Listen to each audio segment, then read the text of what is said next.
The new sheriff in Silver Creek. The scorching sun bore down on Silver Creek, a sleepy southern town with more secrets than people. Caleb Vance stepped out of his dusty pickup, blending in with the town's ordinary folk in jeans and a work shirt. Nothing about him screamed authority, just how he wanted it. The sheriff's office was small, cluttered, and tense. As soon as he stepped inside, conversations hushed. Deputies shot him curious glances, some amused, others dismissive. Laughter broke out in the corner, aimed clearly at him. Caleb kept his composure. "Problem, citizen?" Came a mocking voice from behind him. Caleb turned to find a tall, broad-shouldered deputy, smirking down at him. Deputy Jax Rollins. His stance was cocky, his tone condescending. "I'm here to speak with the sheriff," Caleb said calmly. Jax's smirk widened. "You got an appointment or just felt like sightseeing?" "No appointment, just important business." Jax laughed. "In that get-up, man, you look like you lost a bet. Ain't nobody here got time for clowns." The insult hung in the air, followed by a slow, deliberate spit on the floor in front of Caleb's worn boots. The room went quiet. Even the deputies in the back glanced over, unsure if Jax had gone too far. Caleb didn't flinch. He held Jax's gaze and said evenly, "You'll have time to reflect on how you treat people. Very soon." Turning away, Caleb headed down the corridor toward the sheriff's private office. Jax shouted after him, "You're going to regret wasting our time." Minutes later, the intercom crackled to life. All personnel to the main assembly room, immediately. The deputies shuffled in, murmuring. Jax, still cocky, rolled his eyes. Bet it's another useless training video. The door opened and silence fell.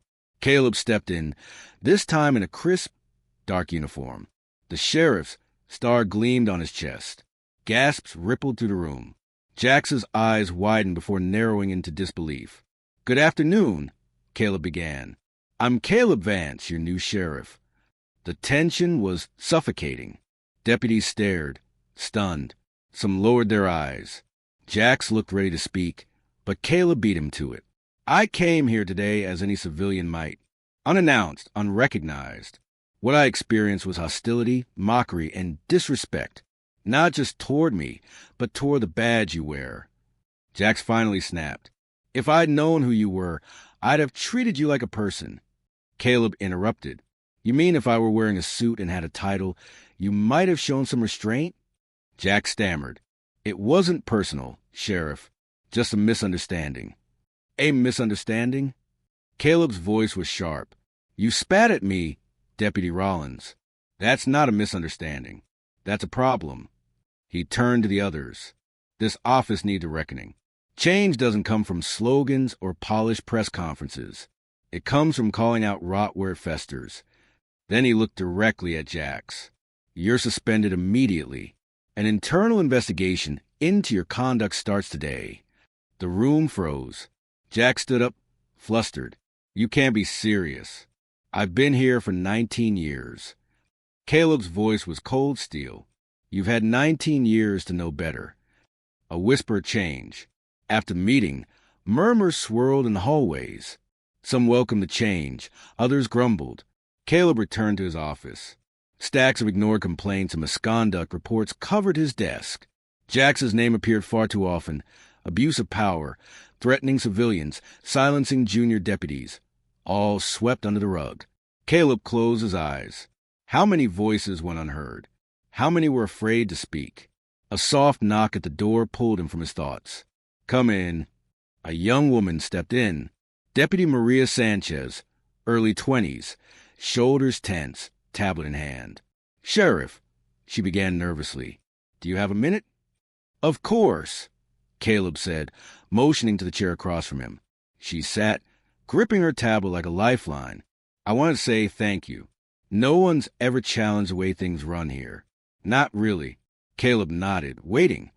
"But people here, they think it's all talk. They'll give up. They always do." He studied her face. Her words were heavy with truth. "I had ideas once," she continued, eyes lowered. "I joined the force to help people. But this place eats that out of you. You either play along or they chew you up." Caleb leaned forward. You don't have to shrink to survive here. I need deputies like you who still care." She nodded, tears welling. "If you're really serious about changing things, I want to help." She stood to leave but paused at the door. "There's something else. Something you should see." Caleb raised an eyebrow. "What is it?" Sanchez hesitated. "It's not just Deputy Rollins. There's more. A lot more. But it's dangerous to talk about." "Then let's make it safe," Caleb said. "Bring me what you have." Sanchez gave a tight nod and slipped out the door, leaving Caleb alone with a feeling he knew all too well. This battle was just beginning. The unseen victories. Despite his suspension, Jax Rollins' presence still lingered like smoke after a fire. He loitered in hallways, cracking jokes with loyalists, trying to undermine Caleb's authority, without crossing official lines. His smug grin hadn't faded, only sharpened. That afternoon, Caleb gathered the office's most senior deputies for a closed-door meeting. The air in the room was thick with resistance, the kind built over years of looking the other way. Caleb stood before them, sleeves rolled up, jaw set. "I'll be direct," he began. "Some of you think I came here to play savior or give speeches, but I came here to listen, too. If you got something to say, now's the time." Silence followed, uncomfortable and loaded, until Sergeant Ben Carter finally leaned forward. "With all due respect, Sheriff," Carter said slowly, "this town runs on a certain understanding. We keep things quiet, orders maintained. It's not always clean, but it works." Caleb raised a brow. "Does it? Because from these reports, what works means ignoring abuse and protecting people like Deputy Rollins. That's not order. That's rot." Carter hesitated. Before he could respond, Jax's voice echoed from the hallway. "Easy to talk from an office, Sheriff. Try that speech on the street sometime." Caleb turned sharply. "You're still suspended, Jax. I suggest you remember that before I make it permanent." Tension tightened the room. Some deputies avoided eye contact. Others, surprisingly, nodded slightly, as if Jax's power was cracking. After the meeting, Caleb sat alone in his office, flipping through personnel files. Sanchez had been right. There was a pattern. Year after year, deputies like Jax had left a trail of damage, shielded by silence. But not anymore. The promise of Silver Creek. Over the next few months, things began to shift. Slowly, Caleb introduced unbiased training, new community engagement protocols, and a zero-tolerance policy for internal misconduct. At first, resistance was fierce. Sullen attitudes, passive-aggressive remarks, missed deadlines. But eventually, things softened. Patrol reports became more detailed. Internal complaints dropped. Younger deputies like Sanchez spoke up more.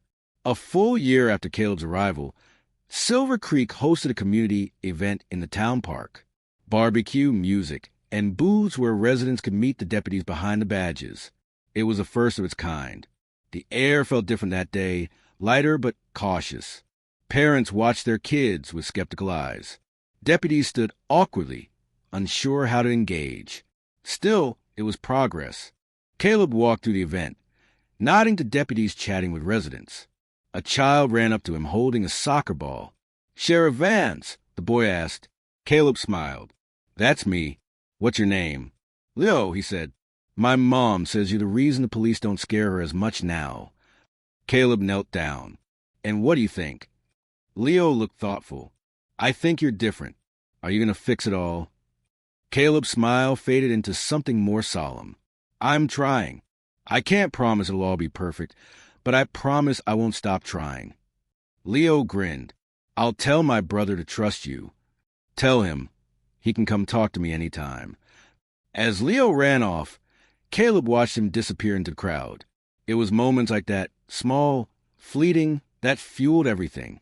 Later, near the food stands, Caleb spotted Sergeant Carter holding a glass of iced tea, looking out over the crowd. "Enjoying the event, Sergeant?" Caleb asked as he approached. Carter turned, caught off guard. "Didn't expect you to come talk to me." "Why not?" Carter shrugged. "When you first got here, I figured you'd make some noise, then get tired and leave like the rest." Caleb smiled faintly. "And now?" Carter sighed. Now I think maybe I misjudged you. I don't like every change you've made, but I can't deny the effect. People here, they seem different. Maybe you really are here to stay. I plan to, Caleb replied. And I need everyone on board for that. There was a pause. Then Carter extended his hand. I also owe you an apology. I was stubborn and defensive. I've been in this job a long time, and somewhere along the way, I stopped listening. That wasn't right. Caleb shook his hand firmly. Apology accepted, Sergeant. They stood in quiet respect, watching families mingle with deputies. Something unthinkable just a year earlier. As the event ended, Caleb lingered in the park. The booths came down, lights dimmed, the quiet returned. But this time it didn't feel like silence. It felt like promise. The sheriff's office had changed. Morning greetings were more genuine. Jax's taunts had faded into memory. And even the old bulletin board now held thank you notes from citizens instead of ignored complaints. It wasn't perfect. It never would be, but something had taken root. As Caleb walked alone to the cooling evening, he thought of all the invisible victories. Maria speaking up, Leo smiling, Ben extending his hand. The road ahead was still long, but for the first time, it felt like they were walking it together.